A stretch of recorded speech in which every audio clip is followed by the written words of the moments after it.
in a new organization, there's always the opportunity, and it's not often that you're involved in new organizations these days, right?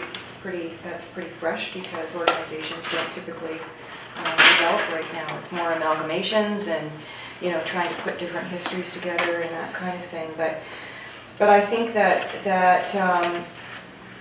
developing a new organization and having a fresh vision and mission and trying to keep that alive within a staff really takes time. It takes time to keep refocusing staff on that piece and getting them excited about what that vision really means in terms of how they work with clients, what they do in the community, how they cover for their teammates, how they, you know, that there's a sense of unification about the organization that that you continue to cultivate. And I think that when you bring new staff in, one of the challenges, I think, is an old staff or a staff that's had years and years that's not shifting and bringing new folks into the organization, because every time new people come in, it's a chance to talk about vision and mission again, and it's a chance to link them with people who've had some of the history in the organization, and so the whole sense of teamwork comes up again, and it keeps the organization dynamic. Now you can overdo that at one end of the continuum to when you don't have any retained competencies, which is problematic, but I think in today's generation, like I just tried, we're at the time to do our strategic planning again, and with the team I brought our old strategic plan and really trying to have conversations about that, as we have had at the team about fund development and that kind of thing. And it was interesting because you know, one of my staff had said after, well, you know, this took up a lot of time at this meeting, and you know, we really only got through half the agenda. I said, yeah, but it was the most important half of the agenda.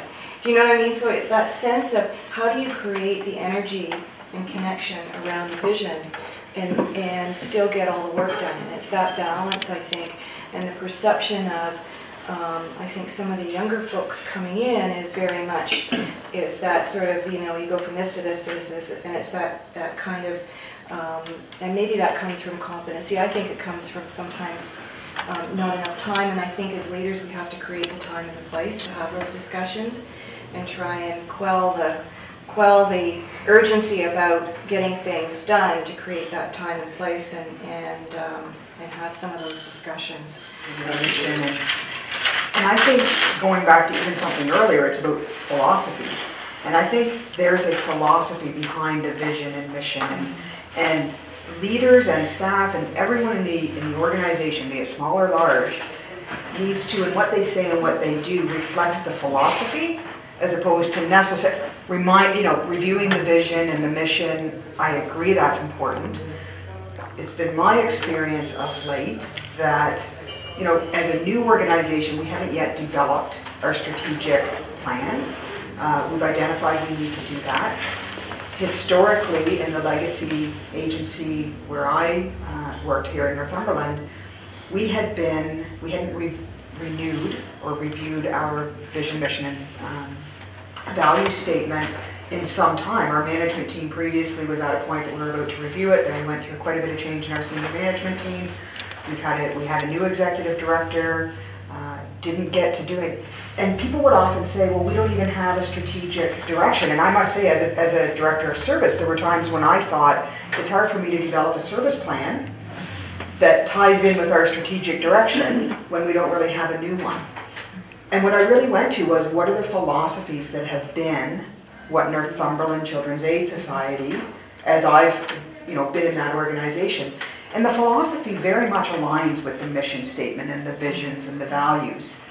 So it's interesting. It's what I say and do, as opposed to reviewing the mission statement. So we have lots of new staff who, whether or not they've reviewed the vision statement or the mission statement, I'm hoping through engagement, that through conversations with myself or with their supervisors, they are understanding a philosophy of way of doing things, right? It's that, the transformation agenda in child welfare is very much in line with the values of the Children's Aid Society of Northumberland that I started at in 1991. That strength-based clinical engagement, actually spending time to talk with the families you're working with, as opposed to popping in, seeing a baby, okay, you know, breathing, moving, everything must be fine, which sometimes child welfare gets, And does. and does, you know, is sometimes that's the vision people have of child welfare, and unfortunately sometimes that is how we manage files when you're too busy and you don't have time, and that's what you always hear about engagement, is I was too busy and I didn't have time, and there's a truth to that. So yeah, it is, but it's about the leaders in the organization being consistent, I think. At least that's how I think I'm portraying that in the new organization, until we have our strategic plan. And it's interesting because you say you don't get many chances to be part of a new organization. Through this amalgamation, it is interesting because I do get to be part of a brand new organization. And part of that organization is bringing two legacy organizations together, but our senior management team really sees this as an opportunity to develop a new organization, and it is exciting. And it's not often you get to start a job over again. And I've said this to a few people. I started as a director of service 4 years ago, and I am in a very different space now, starting as a director of service. You know, and I get to learn from what I did then, and even at the time when I was thinking, oh my goodness, and I have a lot more confidence, and I have a lot more, I'm much more